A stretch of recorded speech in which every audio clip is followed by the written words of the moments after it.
નમસ્કાર વિદ્યાર્થી મિત્રો, તપોવન સાયન્સ એકેડમી આપનું હાર્દિક સ્વાગત કરે છે.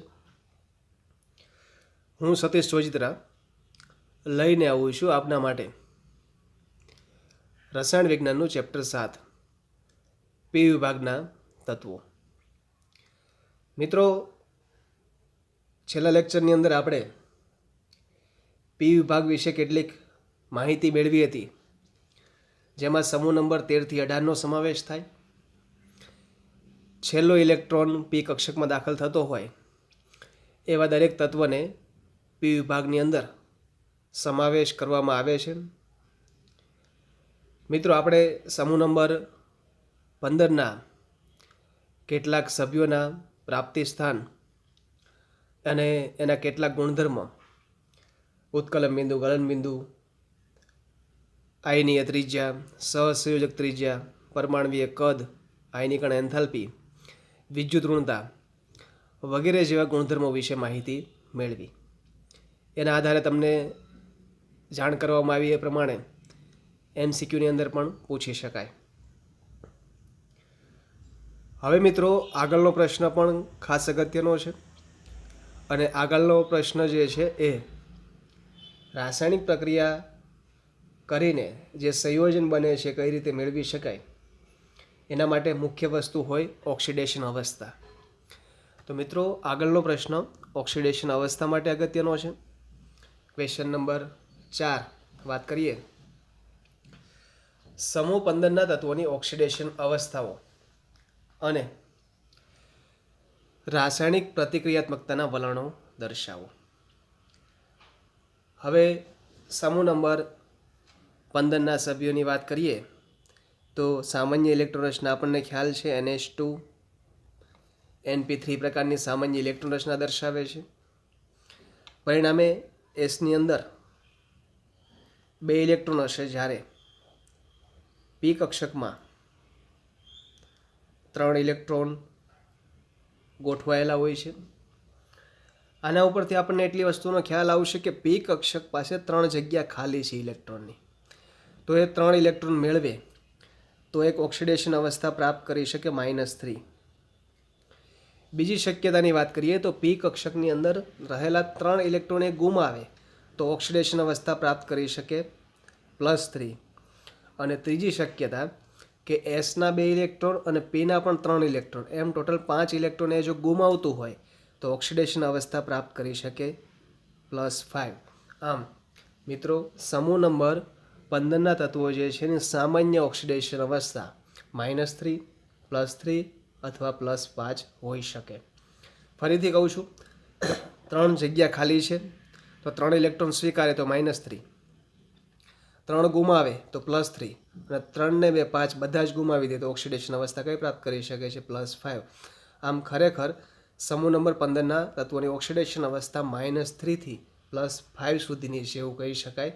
એમાં -3, +3 અને +5 એ વધારે પ્રમાણમાં જોવા મળતી હોય એવી ઓક્સિડેશન અવસ્થાઓ છે. હવે મિત્રો, ક્યારે કઈ ઓક્સિડેશન અવસ્થા ધરાવશે એ પણ આપણે જાણવું ખૂબ જ જરૂરી બને છે. માટે એવું કહી શકાય, જ્યારે કદ અને ધાત્વીય વલણ વધે. ધાત્વીય વલણ મિત્રો ક્યારે વધે તો સમૂહમાં ઉપરથી નીચે તરફ જઈશું એમ કદ પણ વધે છે, ધાત્વીય વલણ પણ વધે છે. એ -3 ઓક્સિડેશન અવસ્થા કરવાની વૃત્તિ ઘટે છે. એટલે કે એવું કહી શકાય કે સમૂહમાં ઉપરથી નીચે તરફ જેમ જઈશું એમ કદ વધે, સાથે ધાત્વીય લક્ષણ વધે. હવે ધાત્વીય લક્ષણ એટલે સામાન્ય રીતે શું કે ઇલેક્ટ્રોન ગુમાવવાની વૃત્તિ. હવે ઇલેક્ટ્રોન ગુમાવે તો પોઝિટિવ ઓક્સિડેશન અવસ્થા પ્રાપ્ત કરે. માટે એવું કહી શકાય -3 ઓક્સિડેશન અવસ્થા, -3 ઓક્સિડેશન અવસ્થાની વૃત્તિ ઘટે છે. સમૂહમાં ઉપરથી નીચે તરફ જતા કદ વધે, ધાત્વીય લક્ષણ વધે, એમ -3 ઓક્સિડેશન અવસ્થા પ્રાપ્ત કરવાની વૃત્તિમાં મિત્રો ઘટાડો જોવા મળે છે. અને સમૂહની અંદર આવેલું છેલ્લું સભ્ય એટલે કે બિસ્મથ, મોસ્કોવિયમ રેડિયો સક્રિય છે, જેને આપણે ધ્યાનમાં લેતા નથી. આપણે બિસ્મથ એ છેલ્લું તત્વ માનીને આગળ વધીએ તો બિસ્મથ જે છે એ ક્યારેક જ એટલે કે ભાગ્યે જ -3 અવસ્થા, ઓક્સિડેશન અવસ્થા -3 દર્શાવતું સંયોજન બનાવે છે. હવે સમૂહમાં જેમ ઉપરથી નીચે તરફ જઈશું એમ +5 ઓક્સિડેશન અવસ્થાની સ્થાયીતા પણ ઘટે છે. મિત્રો ખાસ ધ્યાનમાં રાખજો, -3ની સ્થાયીતા ઘટે, સાથે કોની ઘટે છે? +5 ઓક્સિડેશન અવસ્થાની સ્થાયીતા ઘટે છે અને +3 ઓક્સિડેશન અવસ્થાની સ્થાયીતા વધે.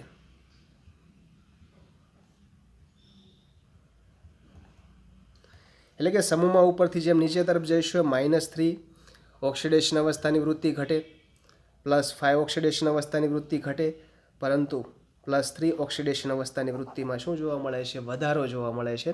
અને +3 ઓક્સિડેશન અવસ્થાની વૃત્તિ વધે એનું મુખ્ય કારણ ખાસ યાદ રાખવાનું, નિષ્ક્રિય યુગ્મ અસર લાગુ પડશે.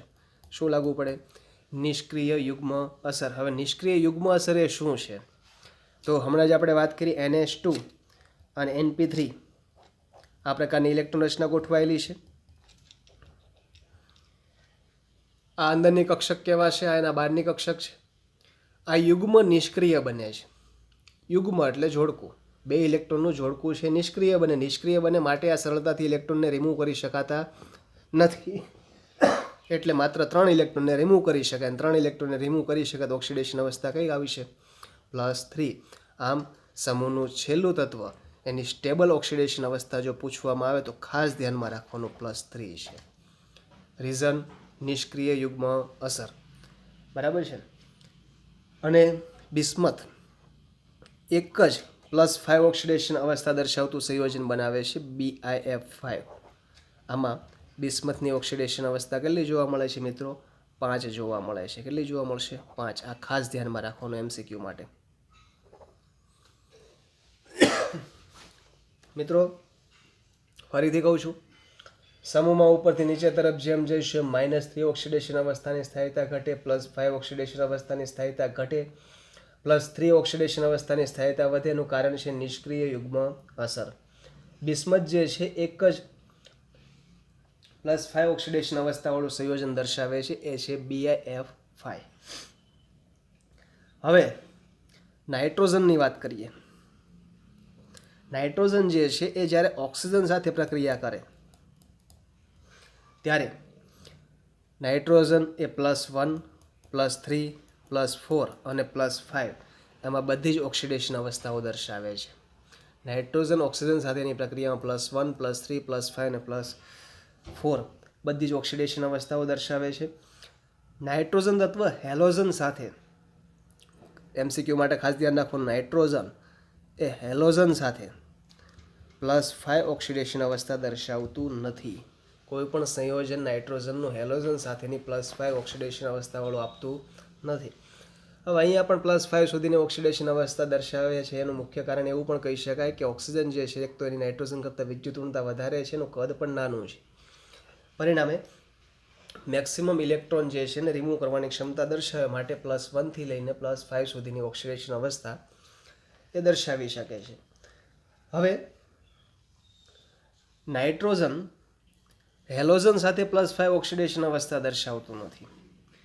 તો એના કારણે એવું કહી શકે કે નાઇટ્રોજન પાસે બીજા તત્વોની ઇલેક્ટ્રોનને સમાવવા માટે, બંધ બનાવવા માટે ડી કક્ષક હોતી નથી. એનું મુખ્ય કારણ શું છે?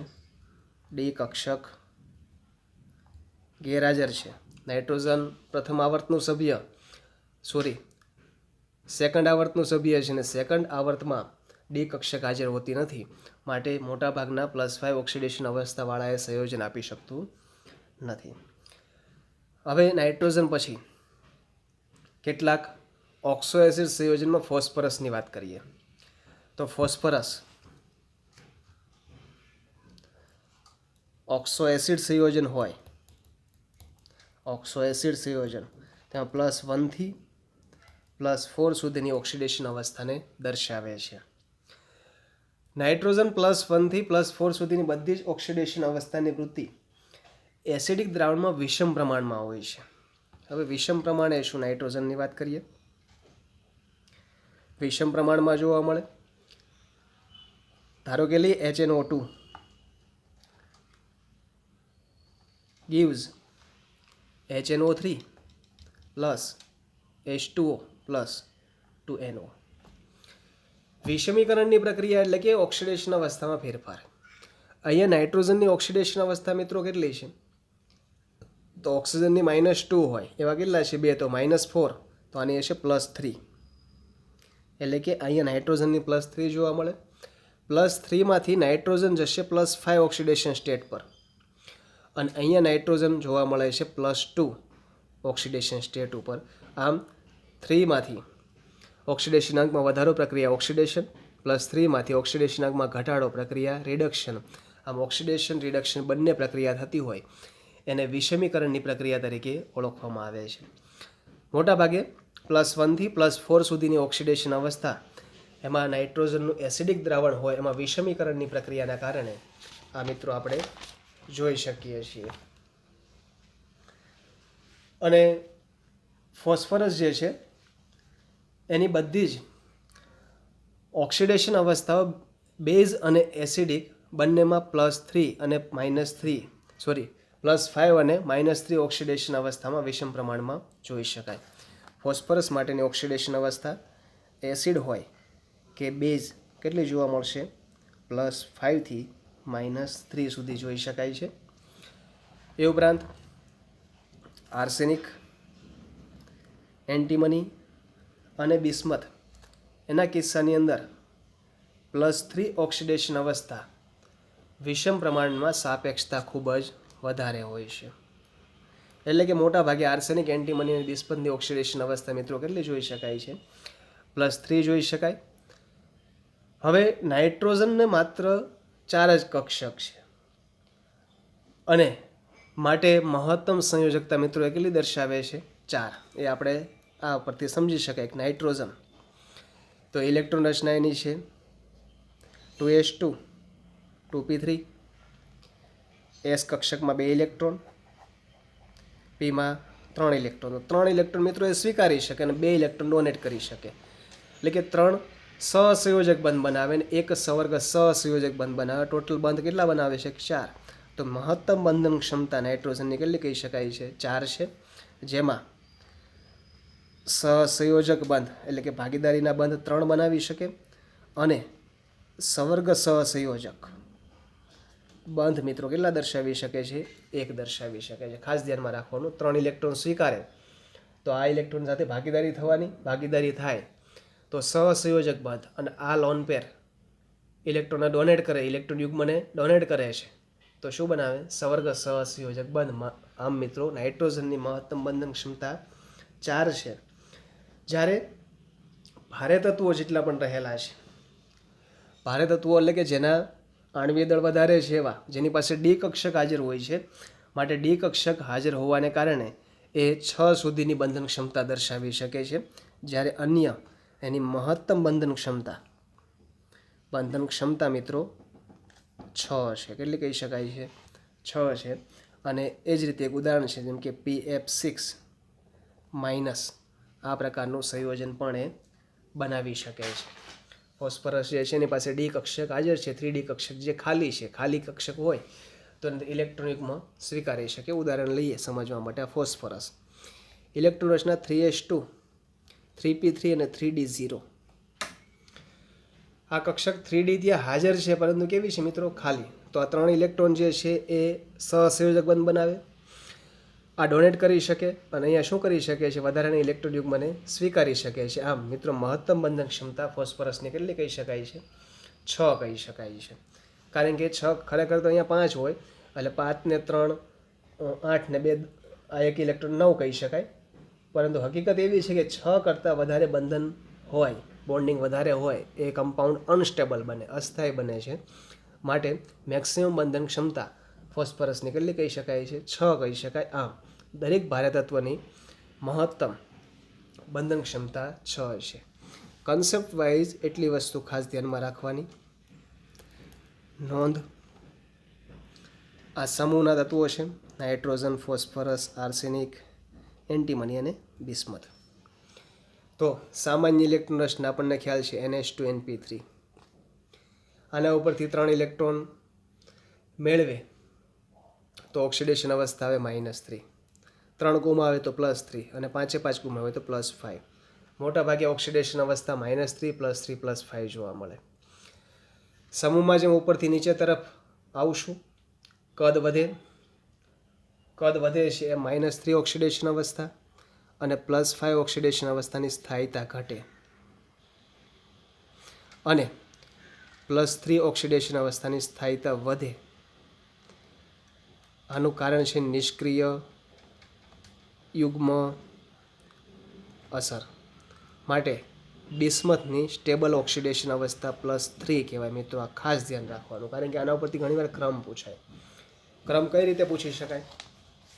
ધારો કે કેટલાક સંયોજન આપેલા છે: નાઇટ્રોજન +3, ફોસ્ફરસ +3, આર્સેનિક +3, એન્ટીમની +3 અને Bi +3. તો સ્થાયીતાના ક્રમમાં આને ગોઠવો તો આપણને ખ્યાલ છે કે સમૂહમાં ઉપરથી નીચે તરફ જઈશું એમ +3 ઓક્સિડેશન અવસ્થાની સ્ટેબિલિટી વધે તો આ ક્રમ મિત્રો આપણો આ આવશે. આ પ્રમાણે થઈ શકે. એટલે ખાસ ધ્યાનમાં રાખવાનું, +3 ઓક્સિડેશન અવસ્થા હોય ત્યારે આ પ્રમાણે લખી શકાય. એ ઉપરાંત નાઇટ્રોજન -3, ફોસ્ફરસ -3, આર્સેનિક -3, Sb -3 અને બિસ્મથ -3 ઓક્સિડેશન અવસ્થાની સ્થાયીતાનો ક્રમ દર્શાવો ત્યારે ક્રમ આ આવશે. કારણ કે બિસ્મથની ઓક્સિડેશન અવસ્થા -3 જોવા મળતી નથી, મેક્સિમમ કેટલી જોવા મળે છે? સ્ટેબલ +3. આ પ્રમાણે ક્રમની અંદર મિત્રો પૂછી શકાય. એટલે ઓક્સિડેશન અવસ્થા આપણા માટે ખૂબ જ અગત્યનું છે. અહીંયા થિયરી માટે દર્શાવું છું, સ્ક્રીનશોટ મિત્રો પાડી લેવાનો અને આમાંથી લખવાનું રહેશે આપણે.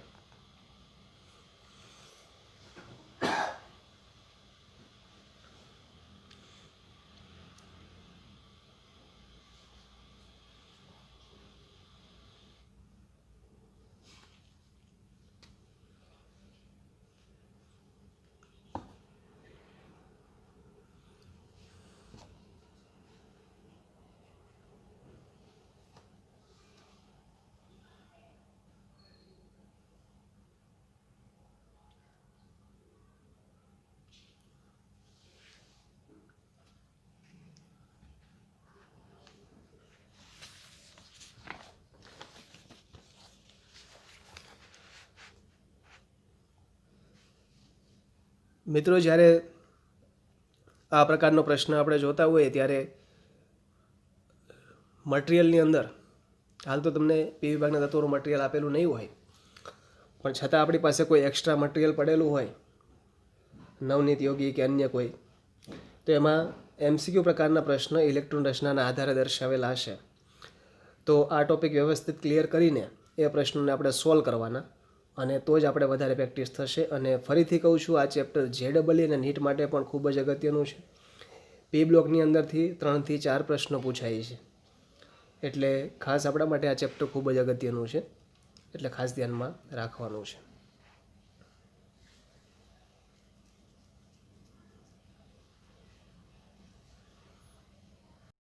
મિત્રો આગળનો પ્રશ્ન જોઈએ. પ્રશ્ન નંબર 5. નાઇટ્રોજન તત્વના અનિયમિત ગુણધર્મ જણાવો. હવે એક વસ્તુ સામાન્ય આપણે એટલી લખી શકાય કે નાઇટ્રોજન એ સમૂહનું પ્રથમ સભ્ય છે અને પ્રથમ સભ્ય હોવાથી એની પાસે આવર્ત પણ 2 છે, એટલે એનું કદ નાનું છે. વિદ્યુત ઋણતા સમૂહના અન્ય તત્વ કરતાં વધારે છે. આયનીકરણ એન્થાલ્પીનું મૂલ્ય પણ સમૂહના અન્ય તત્વ કરતાં નાઇટ્રોજનમાં વધારે છે અને આના કારણે જ નાઇટ્રોજનના ગુણધર્મોમાં અનિયમિતતા જોવા મળે. અનિયમિતતા કઈ કઈ જોવા મળે એ જોઈએ. તો નાઇટ્રોજન અણુ દ્વિપરમાણવી અણુ છે, એટલે કે N2 સ્વરૂપે ડાયનાઇટ્રોજન વાયુ સ્વરૂપે અસ્તિત્વ દર્શાવે, જે આગળ આપણે વાત કરી. જ્યારે અન્ય જે છે એ બહુપરમાણવીય છે, એટલે કે M4 અણુ સ્વરૂપે અને ઘન અવસ્થામાં જોવા મળે. અપવાદી ખાસ ધ્યાનમાં રાખવાનું, બિસ્મથ એક પરમાણવીય છે. તો નાઇટ્રોજન દ્વિપરમાણવીય, અન્ય બહુપરમાણવીય, અન્ય ઘન સ્થિતિમાં, અને બિસ્મથ જે છે એક પરમાણવીય જોવા મળે છે. બીજું, નાઇટ્રોજન તત્વ અપરૂપો ધરાવતું નથી, જ્યારે બાકીના દરેક તત્વ અપરૂપો દર્શાવે છે, એટલે એક કરતાં વધારે સ્વરૂપની અંદર જોવા મળે. ત્રીજો મુદ્દો, નાઇટ્રોજન ટ્રાયોક્સાઇડ એટલે કે N2O3 અને નાઇટ્રોજન પેન્ટોક્સાઇડ એટલે કે N2O5 એક આણ્વીય છે, જ્યારે અન્ય તત્વના ટ્રાયોક્સાઇડ અને પેન્ટોક્સાઇડ દ્વિઆણ્વીય છે, જેમ કે P4O6, P4O10, AS4O6, AS4O10 આ બધા દ્વિઆણ્વીય જોવા મળે, એટલે કે બે અણુઓ જોડાયેલા હોય છે, જ્યારે અહીંયા મિત્રો એક જ પ્રકારનો અણુઓ જોડાઈને સંયોજન બને છે. આમ નાઇટ્રોજનના ટ્રાયોક્સાઇડ ને પેન્ટોક્સાઇડ એક આણ્વીય, જ્યારે અન્યના ટ્રાયોક્સાઇડ ને પેન્ટોક્સાઇડ મિત્રો દ્વિઆણ્વીય જોવા મળે. પછી નાઇટ્રોજન તત્વના ટ્રાયહાઇડ્રાઇડ એટલે કે NH3 એમોનિયા ઝેરી નથી, જ્યારે અન્ય તત્વોના ટ્રાયહાઇડ્રાઇડ સંયોજનો ઝેરી હોય છે, જેમ કે ફોસ્ફીન PH3, ASH3 એટલે કે આર્સિન આ જે છે એ ઝેરી જોવા મળે છે, જ્યારે નાઇટ્રોજન તત્વના ટ્રાયહેલાઇડ સંયોજનો ઝેરી હોતા નથી. પછી આપણને પણ ખ્યાલ છે કે નાઇટ્રોજન સૌથી ઉપરનું સભ્ય છે અને અધાતુ છે. તો અધાતુના ઓક્સાઇડ હંમેશા મિત્રો એસિડિક હોય, ખાસ ધ્યાનમાં રાખી જ લેવાનું. કોઈ પણ અધાતુ હોય અને ઓક્સાઇડ સંયોજન હંમેશા મિત્રો કેવો હશે? એસિડિક. તો નાઇટ્રોજન અધાતુ હોવાથી તેના ઓક્સાઇડ કેવા હશે? એસિડિક હોય છે. નાઇટ્રોજનના હેલાઇડમાં NF3 સિવાયના વિસ્ફોટક છે. બાકી તત્વોના હેલાઇડ કેવા જોવા મળે છે? સ્થાયી.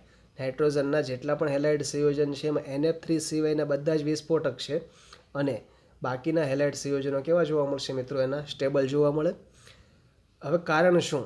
તો નાઇટ્રોજનનું નાનું કદ, ઊંચી વિદ્યુતઋણતા, જેથી પીપાઈ બોન્ડ પીપાઈ બંધ બનાવી શકે છે. પાઈ કક્ષક જે છે એમાં પી કક્ષકની ભાગીદારીથી પાઈ પ્રકારનો બોન્ડ બનાવી શકે. દાખલા તરીકે N ટ્રિપલ બોન્ડ N અસ્તિત્વ દર્શાવે છે, જ્યારે અન્ય તત્વોની અંદર પીપાઈ બોન્ડ પીપાઈ બંધ બનાવી શકતા નથી, માટે સિંગલ બોન્ડથી જોડાયેલા છે. Phosphorus bond phosphorus, arsenic bond arsenic, અને એન્ટીમની બોન્ડ એન્ટીમની એકલ બંધથી જોડાયેલા છે, જ્યારે અહીંયા પીપાઈ બોન્ડ પીપાઈ બનાવી શકે માટે એ ટ્રિપલ બોન્ડથી જોડાયેલા હોય છે. અને બિસ્મથ તો છેલ્લું તત્વ છે એટલે ધાતુ છે, તો એનો બંધ કેવો હશે મિત્રો? ધાત્વીય બંધ દર્શાવે છે. નાઇટ્રોજન તત્વની સંયુક્ત કક્ષામાં ડી કક્ષક પ્રાપ્ય નથી, જે આપણે આગળ હમણાં જ વાત કરી કે આવર્ત નંબર 2નું સભ્ય છે. આવર્ત નંબર 2માં ડી કક્ષક હાજર હોતી નથી. તેથી નાઇટ્રોજનની મહત્તમ બંધન ક્ષમતા પણ 4 છે, અને મહત્તમ બંધન ક્ષમતા 4 હોવાથી ડીપાઈ બોન્ડ પીપાઈ પ્રકારનો બંધ બનાવી શકતું નથી. પીપાઈ બોન્ડ પીપાઈ બનાવી શકે, ડીપાઈ બોન્ડ પીપાઈ બંધ બનાવી શકતું નથી, કારણ કે મહત્તમ બંધન ક્ષમતા તેની 4 જોવા મળે. જ્યારે સમૂહના 15ના નાઇટ્રોજન સિવાયના જેટલા પણ સભ્યો છે તેની પાસે ડી કક્ષક હાજર હોય છે, માટે ડીપાઈ બોન્ડ પીપાઈ પ્રકારનો બંધ પણ બનાવી શકે છે. તો આ રીતે નાઇટ્રોજન એ સમૂહના અન્ય તત્વોથી અલગ પડે છે. ઉદાહરણ પણ આપણને આપેલું છે, જેમ કે R3 P double bond O, જેમાં પીપાઈ બોન્ડ ડીપાઈ જોવા મળશે. R3P ડબલ બોન્ડ CH2, જ્યાં R કોઈ પણ આલ્કાઇલ સમૂહ લઈ શકાય. હવે ફોસ્ફરસ અને આર્સેનિક તત્વોની સાથે ડીપાઈ બોન્ડ પીપાઈ બંધ બનાવે છે, અને જેમાં ઉદાહરણ આપણને આપેલું છે P C2H5 અને આર્સેનિક C6H5 એ લિગેન્ડ હોય છે. લિગેન્ડ તરીકે જ્યારે જોડાય છે ત્યારે ઇલેક્ટ્રોન યુગમાં લિગેન્ડ હોય એ ડોનેટ કરે અને એક વિશિષ્ટ પ્રકારનો બંધ બનાવે, ડીપાઈ બોન્ડ પીપાઈ પ્રકારનો, કારણ કે મહત્તમ બંધન ક્ષમતા મિત્રો એની 6 આપણે લઈ શકીએ છીએ. તો આ રીતે નાઇટ્રોજન એ સમૂહના અન્ય તત્વ કરતાં જુદું પડે છે. ખાસ વસ્તુ ધ્યાનમાં રાખવાની, નાઇટ્રોજનનું કદ નાનું છે, તો નાઇટ્રોજન જે છે N2 સ્વરૂપે વાયુ અવસ્થામાં, અન્ય M4 સ્વરૂપે ઘન અવસ્થામાં, અપવાદ છે બિસ્મથ, એક આણ્વીય જોવા મળે. એ ઉપરાંત નાઇટ્રોજનને અપરૂપ નથી, અન્ય અપરૂપ દર્શાવે. નાઇટ્રોજનના ટ્રાયોક્સાઇડ, પેન્ટોક્સાઇડ એક આણ્વીય, અન્યના ટ્રાયોક્સાઇડ અને પેન્ટોક્સાઇડ જે છે દ્વિઆણ્વીય જોવા મળે. અહીંયા ઉદાહરણ P4O6 લઈ શકાય, P4O10 લઈ શકાય. આર્સેનિક માટે પણ ઉદાહરણ દર્શાવી શકાય. નાઇટ્રોજનના ટ્રાયહાઇડ્રાઇડ ઝેરી નથી, જ્યારે ફોસ્ફિન, આર્સિન આ ઝેરી વાયુ છે. નાઇટ્રોજન અધાતુ હોય તો અધાતુના ઓક્સાઇડ હંમેશા લક્ષણ કેવા દર્શાવે છે? એસિડિક, તો એસિડિક છે. NF3 સિવાયના બધા વિસ્ફોટક છે. નાઇટ્રોજનનું નાનું કદ, ઊંચી વિદ્યુતઋણતા માટે પી પાઈ બોન્ડ બનાવે ને પી પાઈ બોન્ડ બનાવે તો નાઇટ્રોજન ટ્રિપલ બોન્ડ નાઇટ્રોજન તરીકે અસ્તિત્વ દર્શાવે. જ્યારે અન્ય જે છે એ એકલ બંધ દર્શાવે છે, આ બોન્ડ બનાવી શકતા નથી, કદ વધારે છે એટલે. નાઇટ્રોજનની મહત્તમ બંધન ક્ષમતા મિત્રો 4 છે, માટે પી પાઈ બોન્ડ ડી પાઈ બોન્ડ બનાવી શકતું નથી. જ્યારે અન્ય એ પી પાઈ બોન્ડ ડી પાઈ પ્રકારનો બોન્ડ બનાવી શકે છે. અને આના માટે કેટલાક ઉદાહરણ પણ આપણે લીધા. તો મિત્રો આ પ્રશ્ન નાઇટ્રોજન સમૂહના અન્ય તત્વોથી કઈ રીતે અલગ પડે છે એ દર્શાવે છે અને આપણી માટે પણ આ ખૂબ જ અગત્યનો પ્રશ્ન છે, એટલે વ્યવસ્થિત ધ્યાનમાં રાખવાનો છે. થિયરી માટે અહીંયા દર્શાવું છું, સ્ક્રીનશોટ આપણે પાડી લેવાનો છે આનો મિત્રો.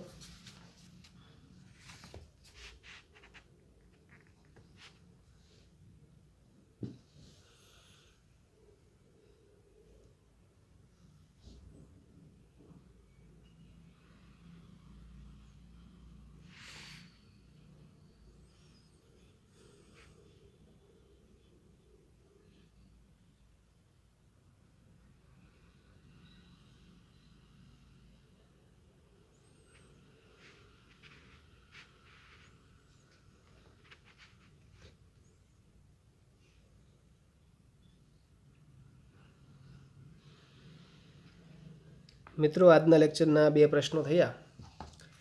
આ બંને પ્રશ્નો ખાસ અગત્યના, સિલેબસ આ પ્રમાણે ચાલે છે એટલે ખાસ આગ્રહ એવો જ રહેશે કે બંને પ્રશ્નો પણ ઘરે આપણે મોઢે થઈ જવા જોઈએ. તો આના માટે મિત્રો લખીને આપણે તૈયાર કરવાના છે, મોઢે કરવાના છે. અને સાથે તમને કીધું એ પ્રમાણે કોઈ પણ એક મટીરિયલ રાખીને આને લગતા જેટલા પણ MCQ હોય એટલા MCQ સોલ્વ કરવાનો આગ્રહ રાખવાનો, જેના કારણે તમે સરળતાથી અને વધુ પ્રમાણમાં સમજી શકશો.